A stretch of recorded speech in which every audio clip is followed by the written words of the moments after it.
You're watching Netflix right now, or HBO Max, or Paramount Plus. But here's what nobody's talking about. There is one family quietly buying up every single pipe those screens run through. Not Elon Musk, not Jeff Bezos, a guy you've heard of but wildly underestimated. His name is Larry Ellison. In the last 18 months, he became the richest person on Earth, even if just for one day. He signed a $300 billion deal with OpenAI. His family bought Paramount Pictures for $8 billion, and he personally guaranteed $40.4 billion to go after Warner Bros. That's not a company bet. That's a family bet. Own the AI, own the media, own the story of America. By the end of this video, you'll know exactly where the money is moving and why most investors are already late. Why watch? Because the rules of money just changed and you're about to get the inside track. Let's dive in. Because right now, one of the biggest wealth transfers in tech history is happening from old software into AI infrastructure and media. If you understand where it's going, you can get there before the crowd. My name is Moon. I obsessively track how money moves, where it comes from, where it goes, and who quietly wins while everyone else is watching the wrong thing. Hit subscribe. Let's get into this. Okay, most people look at tech and see companies. I look at tech and see pipelines. Here's the one that matters right now. Data to AI training, to cloud infrastructure to content to your screen. That's the whole game. And for 40 years, Oracle sat at the data end of that pipeline, quietly handling the boring database work for every major company on Earth. Now, Oracle is positioning to own the entire thing. Look at the numbers. Oracle Cloud revenue in fiscal year 2025, $10.2 billion, up 51% in 1 year. Forecast for fiscal year 2026, 70% plus growth. GPU compute revenue, up 244% in 12 months. Signed contract backlog, $130 billion, and that doesn't include Stargate yet. So when Oracle's stock jumped 40% in a single day in September 2025, that's the market finally waking up to what Ellison had been building for a decade. And here's the genius of the OpenAI deal specifically. When OpenAI needed servers to run ChatGPT at scale, they couldn't get capacity from Amazon, Google, or Microsoft. Why? Those companies were hoarding their own capacity for themselves. Oracle had built data centers specifically for other people's AI. It's like being the only gas station on a 100-mile stretch of highway, right when everybody suddenly needs to fill up. Ellison said it himself on the earnings call. The demand is almost insatiable. I've never seen anything remotely like this. That's money stream number one, out of old enterprise software, into AI cloud infrastructure. And Oracle is the hidden pick and shovel play. Now, I know what you're thinking. Moon, Oracle is boring database software for corporations. And I'm about to completely shatter that picture. Because financial media always tells you the Oracle story. They never tell you the Psychographic story. And that is the key to understanding why this bet is different.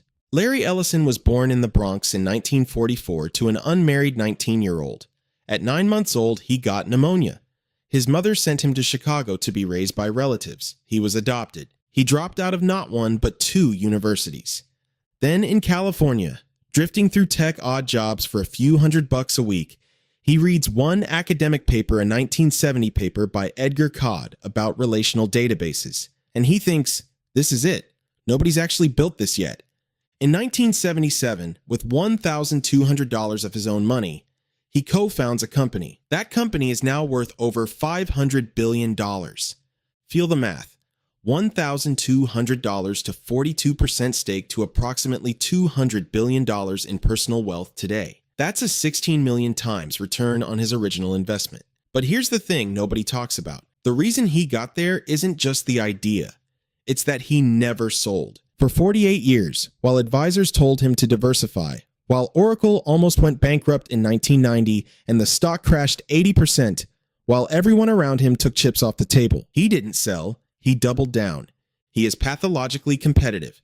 Oracle employees used to joke, the 3 most dangerous things in the world are nuclear weapons, a disease outbreak, and Larry Ellison with a bad quarter. Obsession, pointed at the right thing, is where fortunes are built. Here's the part that feels like a movie. Larry Ellison isn't just a database guy. He's a stunt pilot, a yacht racer.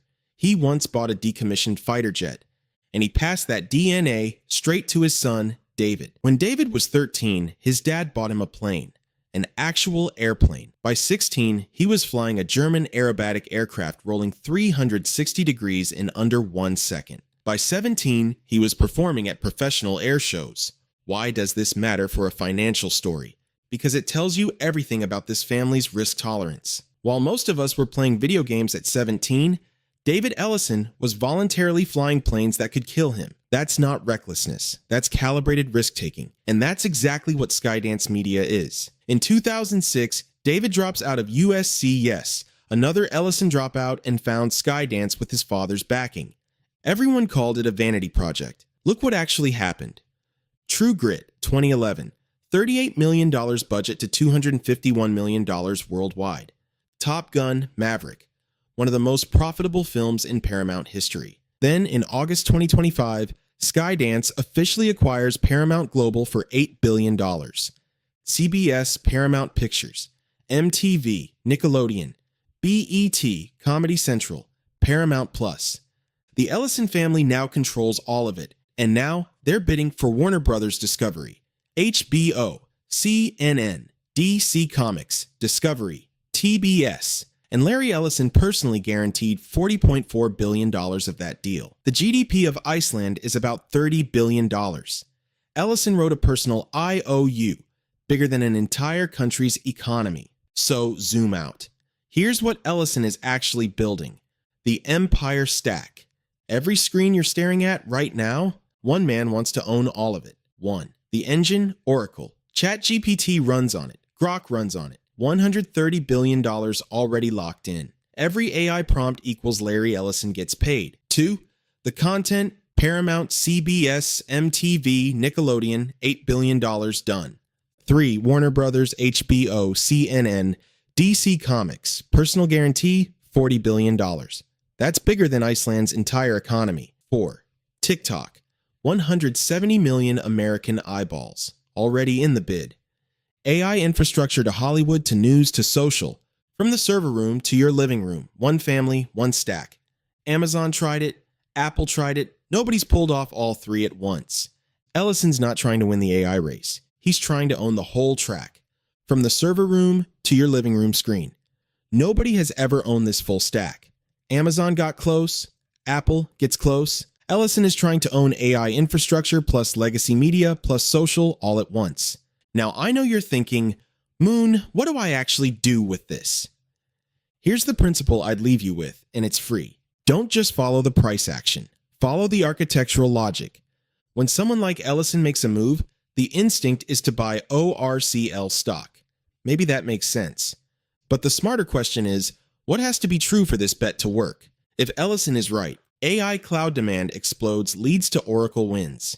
Media consolidation accelerates, leads to content companies get acquired at premiums. Distribution beats raw content, leads to undervalued media assets get repriced. And here's the thing that makes this different from a typical billionaire play. Ellison still owns 42% of Oracle. He cannot dump the stock without destroying himself. When the founder is that aligned with shareholders, it changes the entire calculus. He doesn't win every battle, but 48 years of history says he wins the war. Larry Ellison was an adopted kid from the Bronx. 2 college dropouts, $1,200 to his name. 4 marriages, a near bankruptcy, a stunt pilot's son. At 81 years old, briefly the richest human being who has ever lived. No straight line, but one consistent thread.